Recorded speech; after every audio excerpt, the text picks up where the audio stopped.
Welcome to your pronunciation course. Všimli ste si, ktoré slova som zdôraznila vo vete? Presne tak, dnes sa budeme baviť o vetnom prízvuku. Okrem slovného prízvuku existuje aj prízvuk vetný. Ale čo konkrétne zdôrazňujeme vo vete? Zoberme si napríklad vetu Would you mind a cuppa? Slová, ktoré som zdôraznila, boli mind a cuppa. Sú to teda lexikálne slova alebo tiež content words, ktoré už ako z názvu vyplýva, content rovná sa obsah, tvoria teda obsah vety, dávajú jej teda zmysel. Keby som povedala len mind cuppa, pravdepodobne by ste pochopili pointu alebo teda obsah vety. Oproti gramatickým slovám, o ktorých si povieme o chvíľku, ich vyslovujeme hlasnejšie, dlhšie a s vyšším tónom v hlase.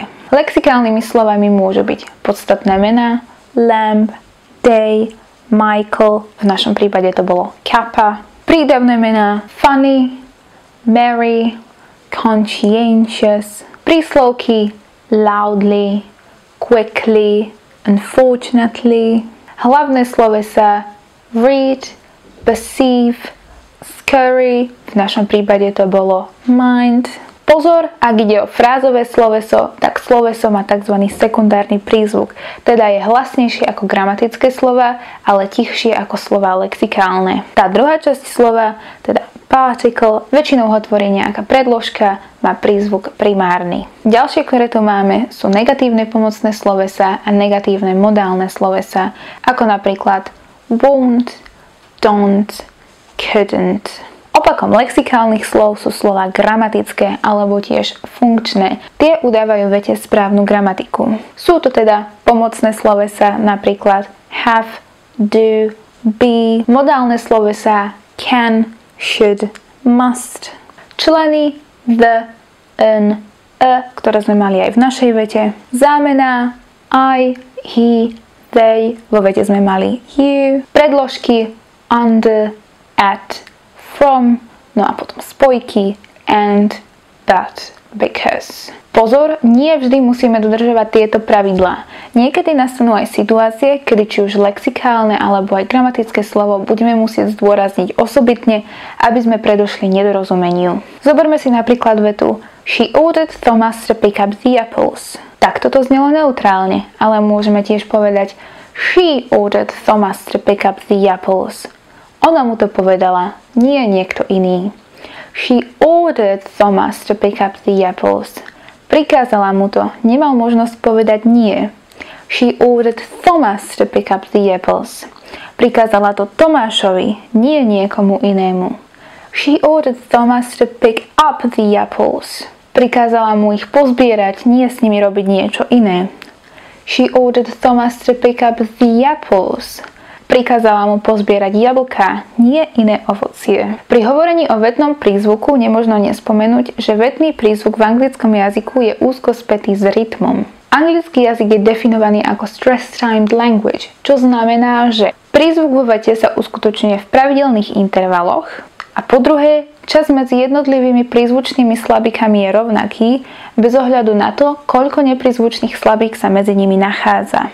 A hneď vám ukážem, čo to taký stress-timed language znamená. V nasledujúcich minútach budem 4 krát po sebe rátať do 4 a postupne budem pridávať medzi jednotlivé čísla viac a viac neprízvučných slabík. Poďme na to. 1, 2, 3, 4. 1 and 2 and 3 and 4. 1 and then 2 and then 3 and then 4. There's 1, there's 2, there's 3, there's 4. There's 1 and there's 2 and then 3 and then 4. Ale ako je to možné? Ako sme si už spomínali pred chvíľou, funkčné slová vo vete nezdôrazňujeme, dokonca ich ešte aj skracujeme. Naberajú tzv. Weak form, alebo teda slabú formu. Vo väčšine slov, ktoré skracujeme, hrá veľkú úlohu práve fonéma schwa. Pretože tam, kde je fonéma schwa, je slabika automaticky neprizvučná. Dokonca aj slovníky zvyknú mať písanú slabú formu slova. Silná forma tohto slova je off. Off. Ak chceme z nej urobiť slabú formu, stačí samohlásku vymeniť za schwa a vznikne nám ev. Ev. Zo silnej formy slova w môžeme tiež vytvoriť w. W. Nemusí to však byť len schwa, ktorá skracuje slova. Napríklad také slovo been je v slabej forme been, alebo she, slabá forma she.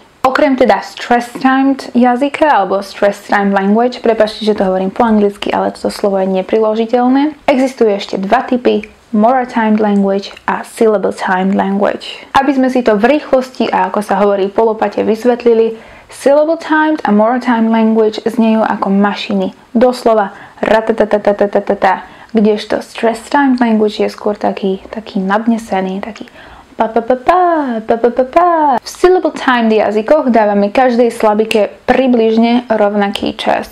Takým syllable-timed jazykom je španielčina alebo taliančina. No a moral-timed language dáva každej more rovnaký čas, približne rovnaký čas. Mora je teda najmenšia jednotka časovania, ktorá je buď rovnaká alebo kratšia ako slabika. Napríklad taká japončina, ale aj slovenčina je moral-timed jazykom. Čas na kvíz.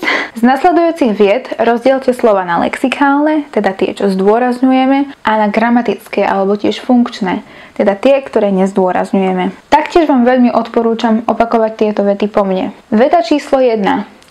She had been working in this company for 7 years. She had been working in this company for 7 years. Dávam trošku času. Lexikálnymi slovami boli working, this, company, 7 a years. Funkčnými slovami boli she had been in for. Veta číslo 2. Billy is baking a cake for her grandma's birthday. Billy is baking a cake for her grandma's birthday. Opäť máte chvíľku času. No a lexikálnymi slovami boli Billy, baking, cake, grandma's birthday. Slovami funkčnými boli is, a, for, her. Veta číslo 3. The little girl learned to ride her bike in the park with her friends. Lexikálnymi slovami boli little, girl, learn, ride, bike, park, friends. Funkčnými slovami boli the, to, her, in, her, with, her. No a posledná veta, veta číslo 4. She had finished her homework before going to the cinema. She had finished her homework before going to the cinema. Lexikálnymi slovami boli finished, homework, going a cinema. Funkčnými slovami boli she, her, before, to a the. Opäť sme na konci videa, dúfam, že sa vám video páčilo. Ak by ste chceli váš výsledok z kvízu, môžete tiež hodiť do komentára. Ešte tu máme PDF, ktorá je v popise videa, alebo opäť túto QR kód. A my sa zajtra vidíme na bonusovej hodine.